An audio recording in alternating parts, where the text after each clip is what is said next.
అబ్బో ఇక్కడ కేజీ చీరలు కొంటే అర కేజీ చీరలు ఫ్రీ అంట. మంగళ్య షాపింగ్ మాల్ కేజీల్లో సేల్, టన్నుల్లో ఆనందం.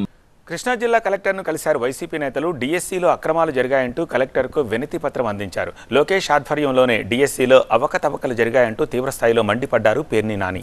టీచర్లు రిటైర్మెంట్ ఏజ్లో కూడా టెట్ రాయాలని ప్రభుత్వం నిబంధనలు పెడుతూ ఉంటే ఇప్పుడు జరిగిన టీచర్ రిక్రూట్మెంట్లో మాత్రం డిఎస్సీ టెట్ రాయని వాళ్లకు సైతం ఉద్యోగాలు దక్కాయని విమర్శించారు పేర్ని.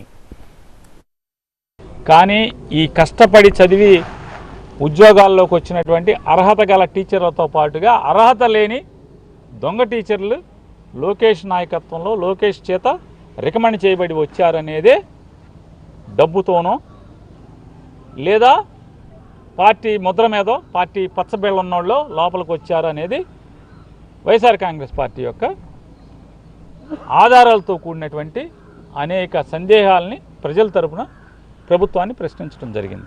ఫస్ట్ మెరిట్ లిస్టులో నవీన్ అనే కుర్రోడికి ఏదైతే ఎస్సీఆర్టీలో పేపర్ తయారు చేసి పేపర్ మార్కులు అప్లోడ్ చేసిన దాంట్లో పనిచేశాడో ఆ కుర్రోడు జిల్లా టాపర్గా వచ్చారని చెప్పి ఆన్లైన్లో ఫస్ట్ లిస్టులో మెరిట్ లిస్టులో పెట్టి రెండో లిస్టులో తెల్లారేపటికి రెండో రోజుకో దాన్ని తీసేసి ఎందుకు కొత్త లిస్ట్ వచ్చింది? దాంట్లో రెండో ర్యాంకర్ ఉన్నాడు ఫస్ట్ ర్యాంకులోకి ఎందుకు వచ్చాడు? అంటే తప్పు జరిగిందనే కదా. అంటే తప్పులు కప్పెట్టి మీరు ఎలా దాని మీద ఎంక్వైరీ ఏది? అట్టా ఎవడెవడు అందరూ దాదాపుగా తెలుగుదేశం నామినేట్ చేయబడినటువంటి తెలుగుదేశం పార్టీలో జెండాలు మోసిన వాళ్ళేమో క్రీడా సంఘాలకి అధ్యక్షులుగా ఉంటారు, వాళ్ళు సర్టిఫికెట్లు ఇస్తారంట. పోనీ ఇవన్నీ కూడా జాతీయ స్థాయిలో భారతదేశం గర్వించదగ్గగా ఆటల్లో నైపుణ్యాన్ని సాధించారు, మెడల్ సాధించారు, టీచర్ ఉద్యోగం ఇచ్చినా తప్పులేదు.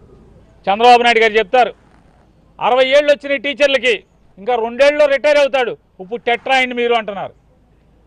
చూడండి, 10వ క్లాస్ పాఠాలు చెప్తున్నారు మీరు మర్చిపోయి ఉంటారు.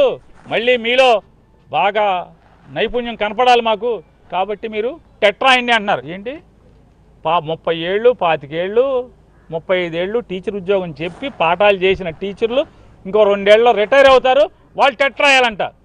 కానీ లోకేష్ నాయుడు గారు ఇచ్చినటువంటి డిఎస్సిలో మాత్రం 400 చిల్లర మందికి టెట్ రాయక్కర్లా, టెట్ రాయకుండా ఉద్యోగం, టీచర్ ఉద్యోగం.